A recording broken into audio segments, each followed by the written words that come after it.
They say every house has a shadow that doesn't belong to anyone. He didn't believe it.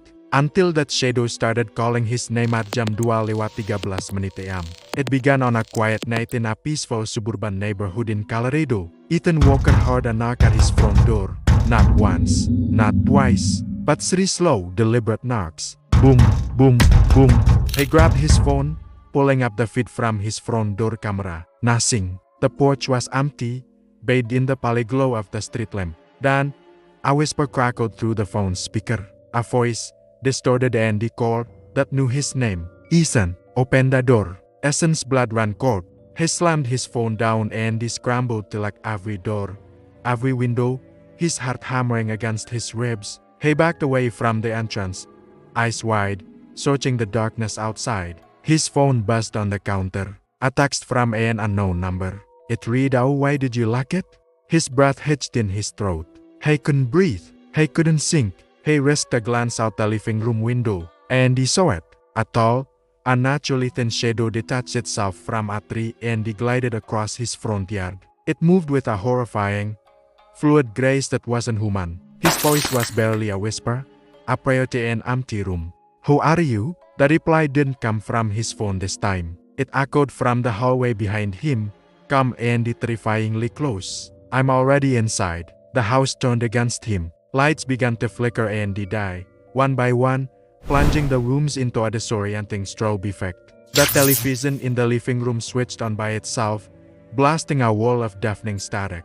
Ethan shielded his eyes as he spun around, watching the channels flip wildly, until they stopped on one. A single, clear image. It was a live feed of his own bedroom upstairs. The camera was shaking slightly, as if someone was holding it, filming the empty space. He didn't have a camera in his bedroom. With a surge of adrenaline, he sprinted up the stairs, taking them 2 at a time.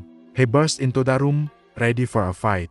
It was empty. The bed was made. The window was closed. But the closet door, which was always shut, was now cracked open just an inch. A faint light spilled from the gap. He crept closer, his hand trembling as he pushed the door open. Inside, a small, old television sat on the floor, its screen glowing. It was showing a live feed of him standing in the bedroom doorway. In that exact moment, suddenly, text scrolled across the screen, a digital scar on his own reflection. "You have 3 minutes." Every door in the house slammed shut at once, the sound like a series of gunshots. He was trapped. His phone buzzed again, the vibration violent against the sudden silence.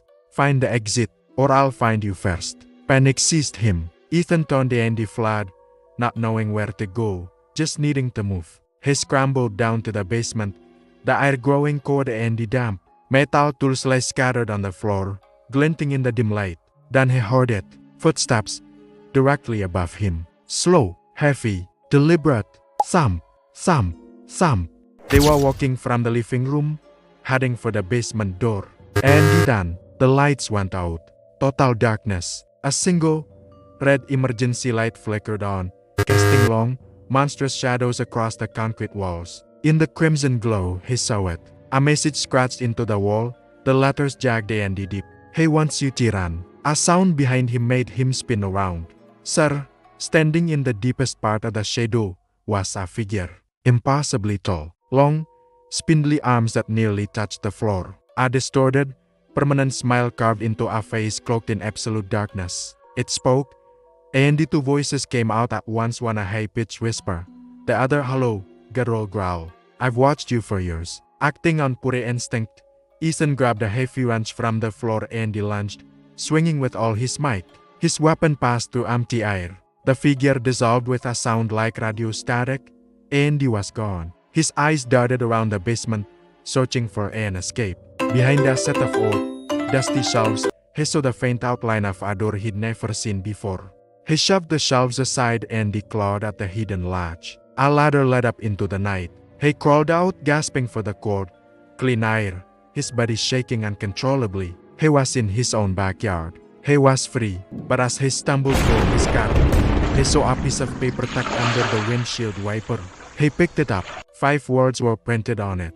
"You passed the first test." His phone buzzed one last time. "Unknown, next time. Don't run." He looked up at his house. Andy in his bedroom window, The shadow figure was standing, sir, watching him. It slowly lifted a long, thin finger to where its lips should be. Sha!